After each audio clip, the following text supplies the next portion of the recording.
Welcome to a new Daily Top Askreddit video. Today's topic. When was your waiter? My steak is too juicy and my lobster is too buttery. Gloria valid complaint. My husband was a project architect for a fancy resort's new spa building. They wanted him on site full-time during the build, so they put him up in one of their ski condos and he ate at their restaurants every day. I would visit on the weekends, as we lived a couple of hours away. This was before kids. I would arrive after work on Fridays, eager to go to the restaurant and have filet mignon. After a couple of weeks of him being there, I arrived ready to go to dinner, and he said, "Can we please just order a pizza? I'm so sick of lobster tails." I had this feeling on a cruise. We just started ordering weirder things in order to not repeat. Surprisingly, the Amtrak dining car is a very similar experience. I went on an extended train tour of the US, and by the end of it I couldn't wait to get off the train and eat something that was less decadent. There was a local pizza place that was super generous with toppings. We ordered one-off menu with no extras and saw them adding tons and it looked great.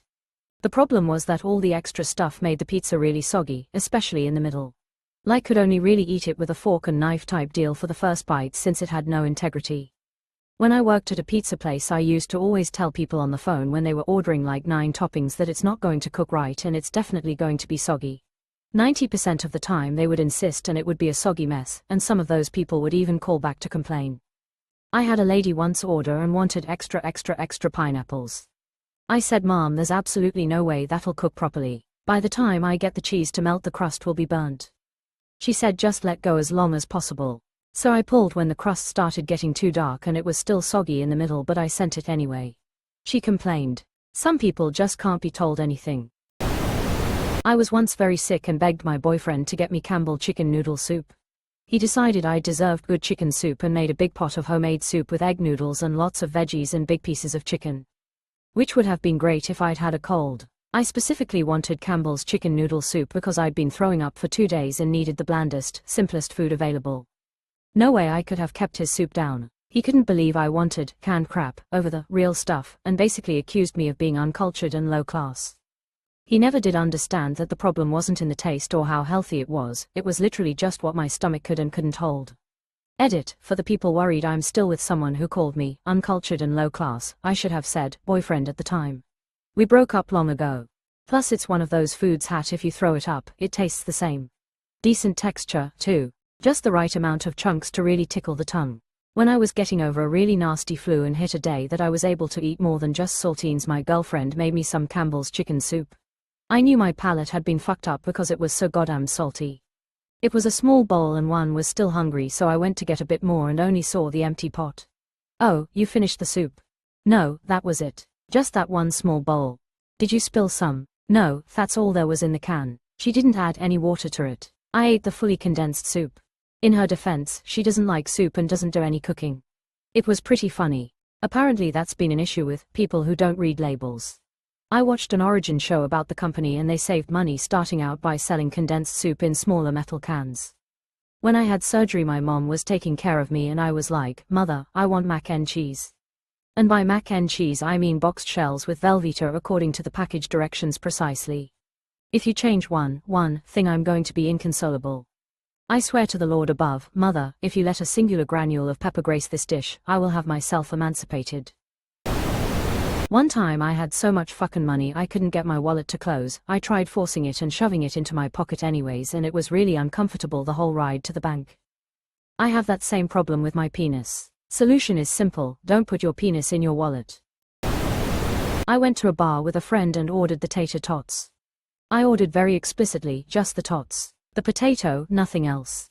I have IBS and I basically never eat out anymore, ever, because if my food is contaminated I'm in pain for days. She brings them out and they are covered with cheese. Like, an egregious amount of cheese. And I'm like, "Brew, I can't eat these." And she goes, "I even asked him, the chef, for extra cheese."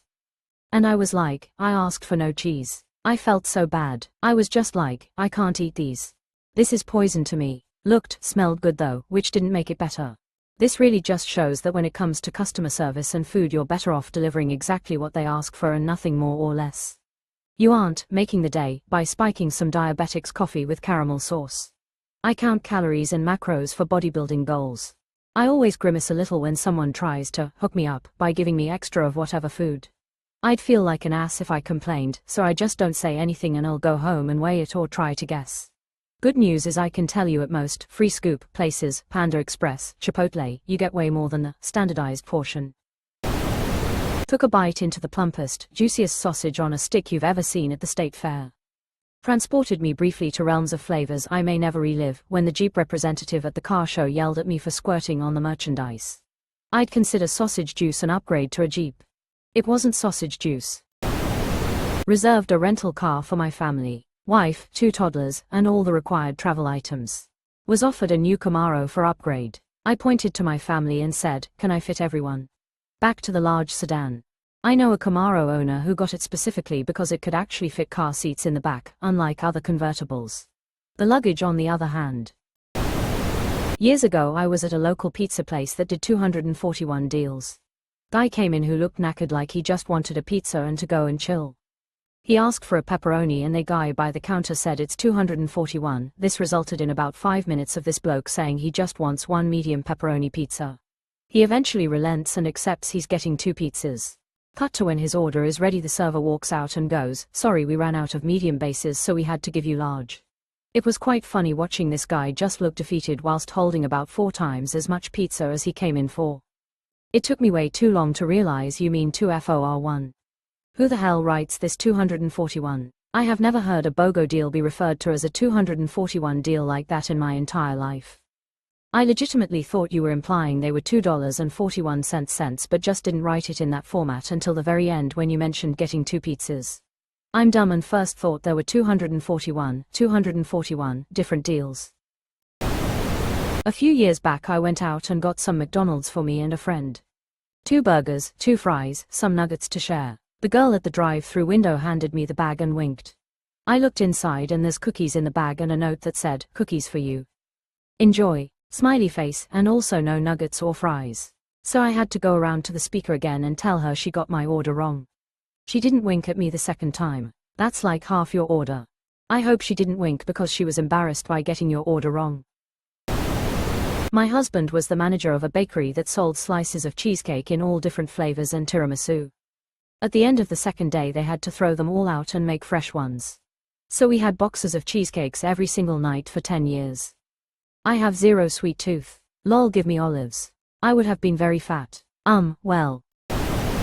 I rent a car 1 week a month for work travel, and after becoming regulars with the attendant at the rental place, one time they said thanks for the loyalty to them and gave me a free upgrade to the nicest car they had, some sort of high-end super fast BMW car. Very nice gesture of them. It would have been like double or triple the price if I had booked that directly.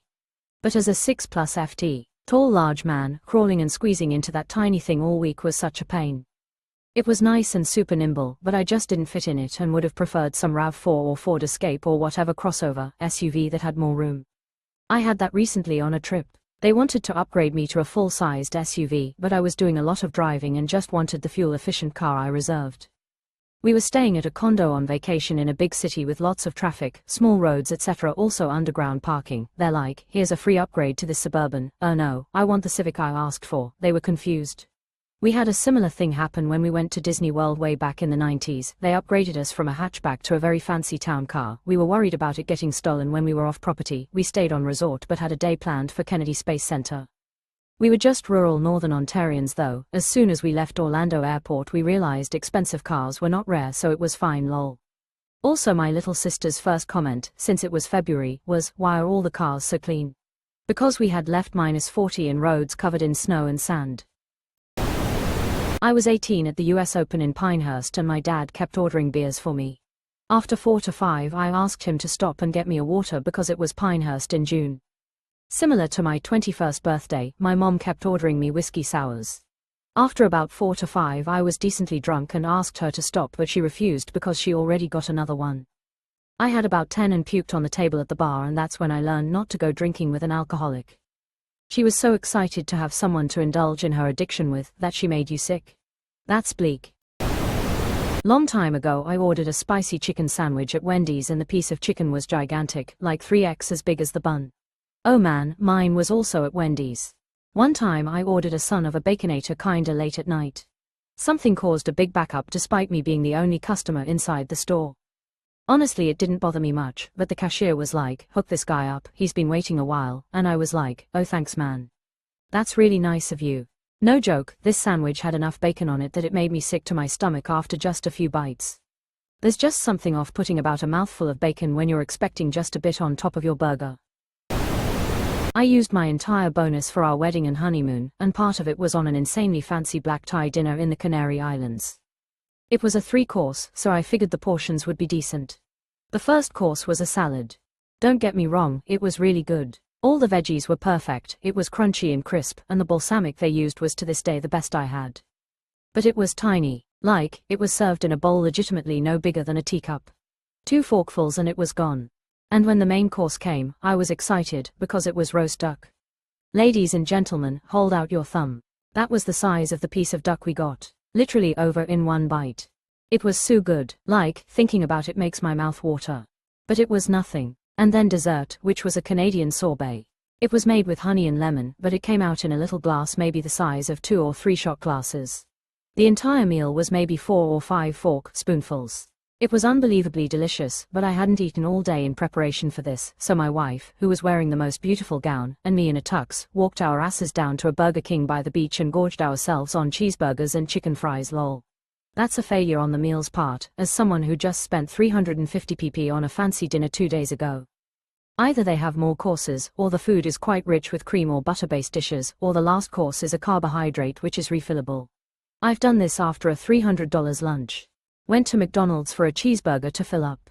We've also done this after a meal out where we spent more than what we spent on rent at the time. Went for tacos after BC we were still hungry, tears of joy. Sounds like you got scammed. Hell yeah we were. It was all rolled into the package. On the bright side, it also got us the presidential suite at a 5-star hotel on the beach in Tenerife.